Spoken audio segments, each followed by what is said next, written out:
Oi, gente, tudo bem com vocês? Meu nome é Tiana Borba e esse é o primeiro vídeo do nosso canal. Eu sou assistente social, imersa em serviço social e para o nosso primeiro vídeo eu queria iniciar falando um pouco sobre o que é o serviço social, o que é essa profissão, contextualizar um pouco a história da profissão de serviço social. A proposta é fazer um vídeo curtinho, vídeos curtos, vídeos didáticos, para que vocês possam aprender mais como funciona essa profissão. Esse é um canal que se propõe a discutir questões relacionadas ao serviço social e como primeiro vídeo eu achei mais do que pertinente o primeiro vídeo falar o que é o serviço social. Então, para começar, eu quero distinguir serviço social de assistência social. Serviço social é uma profissão inscrita na divisão sociotécnica do trabalho. Assistência social é uma política pública, também conhecida como política de assistência social. E há sempre muitas confusões com relação a essa questão. Muitas pessoas confundem serviço social com assistência social. Então, para deixar claro, serviço social é uma profissão, assistência social é uma política pública. E eu queria que a gente conversasse um pouco, é uma conversa a respeito de o que é essa profissão, como essa profissão surge. Veja, o serviço social vai surgir no Brasil com uma ligação vinculada, né, uma vinculação com a Igreja Católica por volta dos anos 30. Então, o serviço social nasce como uma profissão, nasce como um espaço, como uma atividade ligada à Igreja Católica, sobretudo ao movimento da Ação Católica, né, que são um movimento de leigos da Igreja Católica que se propõe a um processo de recristianização da sociedade. Então, a profissão, na sua gênese, ela nasce com uma característica religiosa e conservadora, muito pautado numa lógica metafísica. O que é metafísico? É aquilo que está para além da física, ou seja, para além do real, do palpável, do concreto, daquilo que pode ser comprovado cientificamente. Então, o serviço social vai ter essa vinculação com a Igreja Católica, que vai dar a ele algumas características. Então, o serviço social vai ser uma profissão conservadora, dogmática. Por que dogmática e doutrinária? Porque vai se pautar pelos dogmas da Igreja Católica. Vai se pautar muito na filosofia tomista e neotomista, que é a filosofia de São Tomás de Aquino, que se propõe a trazer uma conciliação entre fé e razão. Por muito tempo essa lógica vai pautar o serviço social, que vai se materializar através de uma ação caritativa, filantrópica, benemerente, que busca a perfectibilidade humana. O que seria a perfectibilidade humana? Seria proporcionar, contribuir para que os indivíduos fossem perfeitos, ou seja, a imagem e semelhança de Deus. Por quê? Ora, se Deus é perfeito, e os seres humanos são a imagem e semelhança de Deus, os homens também têm condições de serem perfeitos. E aí o serviço social vai trabalhar nessa lógica culpabilizante. Então, vai intervir para que os indivíduos sejam perfeitos. E vamos só entender o que é que se considera uma lógica harmônica e perfeita. Se os indivíduos têm as suas necessidades básicas atendidas, né? Se tem um salário digno, né? Entre aspas aí nesse digno, se tem uma moradia, se tem como se alimentar, se tem saúde, se tem educação, se não necessita do Estado e da Igreja para sobreviver, então ele é um indivíduo considerado de sucesso. No entanto, se ele não consegue atender às suas necessidades, né, individualmente, no mercado, ele é considerado um fracassado. Portanto, ele não é perfeito. Só que o que não se leva em consideração aí? Não se leva em consideração os determinantes socio-históricos. Não se leva em consideração que os indivíduos, eles são influenciados pela lógica societária. Eles são influenciados pelo modo de produção capitalista. Então, não é observado se são dadas as mesmas condições para todo mundo. Não é observado se esse indivíduo já nasce numa condição de extrema pobreza. Vamos trazer um exemplozinho para ser mais didático? Então, o indivíduo que nasce numa família extremamente precária do ponto de vista financeiro, do ponto de vista das relações sociais, então tem uma mãe solteira, que provém a casa de todas as necessidades com muito sacrifício, através do trabalho com materiais recicláveis.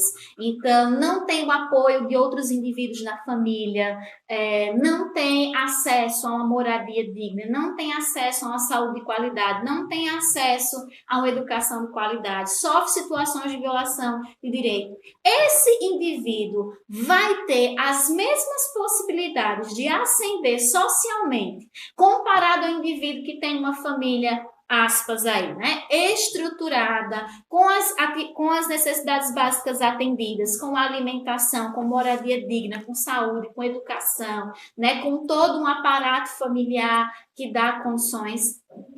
Então, a gente já observa que isso, né, não se dá da mesma forma. E, por favor, quero que vocês compreendam, não estou dizendo que os indivíduos que estão numa situação de vulnerabilidade social, que tem uma família frágil, que tem uma mãe batalhadora, que não tem um companheiro, não possa ascender. Não é isso, de forma alguma.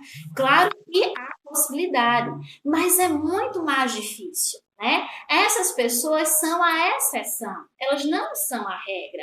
Para elas tudo é mais complicado, tudo é mais difícil. Ou seja, não se observa que no modo de produção capitalista não são dadas as mesmas condições para todo mundo.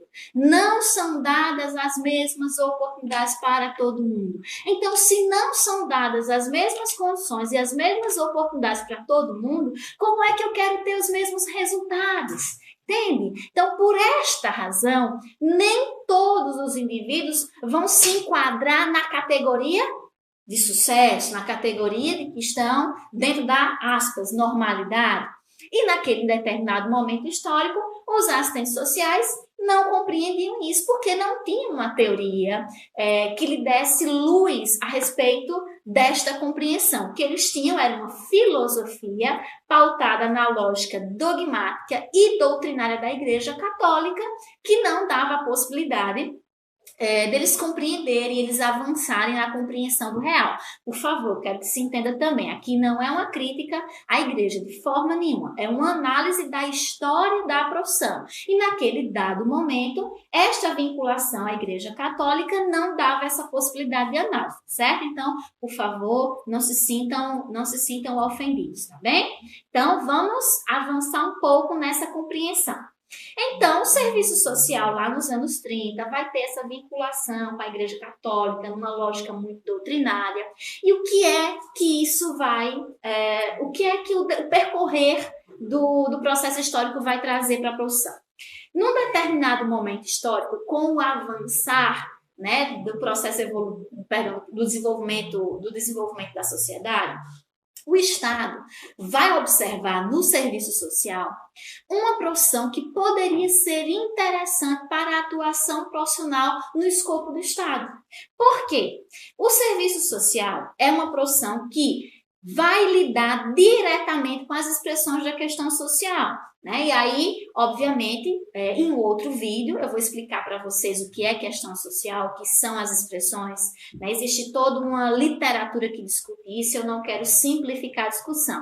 Mas, trocando em miúdos, tentando ser didática de modo simples. Quais são as expressões da questão social? Todas as expressões de precariedade da vida que são produzidas e promovidas pelo modo de produção capitalista, tais como falta de acesso à moradia, falta de acesso à saúde, falta de acesso à alimentação, a questão da violação dos direitos e por aí vai, certo? Então, o serviço social vai lidar diretamente com as expressões da questão social. Ou seja, o serviço social já tem afinidade com essa questão, já trabalha nas comunidades, já tem uma relação próxima com esse público, ou seja, já tem toda uma estratégia de intervenção. Só que não era tecnificada, não existiam técnicas, não era uma profissão, era uma ação espontaneísta da Igreja Católica que utilizava essa ferramenta serviço social. Com o desenvolvimento do processo de industrialização e urbanização na sociedade, o Estado vai perceber a necessidade de contratar um profissional para apaziguar as expressões da questão social. Não se preocupe, nós teremos um vídeo para discutir isso. Então, o que acontece? O Estado, ele vai contratar o serviço social para atuar junto ao Estado para minimizar as expressões da questão social. E quando ele faz isso, ele vai investir na qualificação, na tecnificação da profissão, construindo aí escolas e faculdades de serviço social em parceria com a igreja. Então, veja, não há um desmembramento, uma separação radical com a igreja já de imediato. Não. O Estado vai contratar o serviço social para quê? Para minimizar as expressões da questão social, porque o processo de industrialização e urbanização agudiza as expressões. Ou seja, o desenvolvimento industrial faz o país crescer muito do ponto de vista econômico, mas o ponto de vista social fica esquecido e, obviamente, se a questão social fica esquecida, a qualidade de vida das pessoas piora, né? As condições de sobrevivência pioram. Logo, o Estado vai precisar intervir para apaziguar. Por quê? Se eu não apazigo, há uma possibilidade grande de revoltas, de caos. E o Estado não quer revolta e caos. Então, ele vai contratar o serviço social.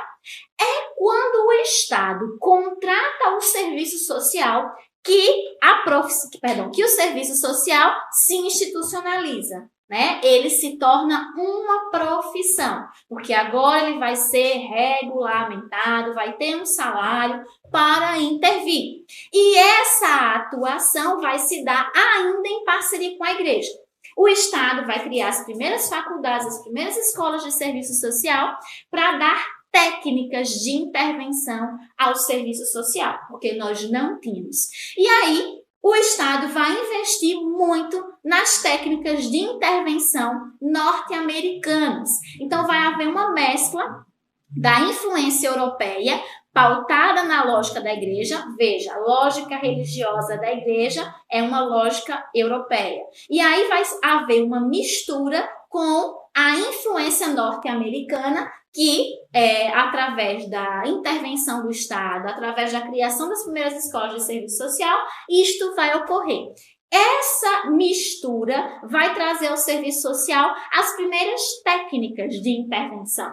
Técnicas de intervenção pautadas numa perspectiva norte-americana, muito tecnicista, funcionalista, que fazia o serviço social atuar de maneira mecânica, né? Respeitando protocolos, respeitando processos e questões, mas sem pensar a respeito, sem refletir a respeito. Mas foi um ponto importante. Com todas as suas problemáticas, foi um ponto importante porque vai atribuir ao serviço social técnicas de intervenção, que era uma situação que nós não tínhamos no processo.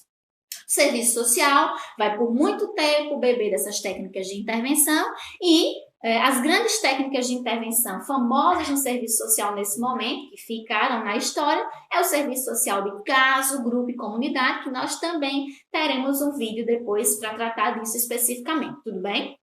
Bom, dentro deste avançar histórico, depois, com o desenrolar do processo, né, do desenvolvimento da sociedade, por volta lá dos anos 60, o serviço social ele vai começar a se repensar. O serviço social vai começar a refletir a respeito da sua prática profissional. Vai fazer um grande processo de autoavaliação. A este grande processo de autoavaliação, nós vamos dar o nome de movimento de reconceituação do serviço social, tá? Mas a discussão do movimento de reconceituação do serviço social vai ficar para um próximo vídeo, para que nós possamos discutir aos pouquinhos para que vocês não se cansem, tá bem? A proposta, então, é trazer sempre vídeos curtinhos, de 10, 15 minutos no máximo, para que vocês não se cansem, para que a gente possa discutir, tá? Eu vou fazer, para fechar, algumas indicações de livros. Eu vou indicar para vocês, para discutir a gênese do serviço social, que é o que nós estamos tratando, um livro que é considerado a Bíblia do Serviço Social. Relações Sociais e Serviço Social no Brasil, tá? Do professor Raul de Carvalho e da professora Marilda Yamamoto. Fundamental. E um outro livro é Serviço Social e Filosofia, das Origens a Araxá, de Antônio Geraldo de Aguiar. São importantes livros que vão trazer todo o contexto histórico da gênese do serviço social, tá bem? Lembrando, gente, que eu não me proponho a esgotar essa discussão nesse vídeo. Eu sei que é um vídeo curtinho e que, portanto, não contempla tudo que a gênese do serviço social abarca, não contempla toda a sua riqueza, mas de um modo simples e de um modo didático, eu espero ter podido dar a minha contribuição, tá bem? No próximo vídeo nós vamos discutir o movimento de reconceituação do serviço social. Espero que vocês tenham gostado, muito obrigada, espero que vocês compartilhem esse vídeo, que curtam e comentem as dúvidas e as questões. Muito obrigada, até um próximo vídeo.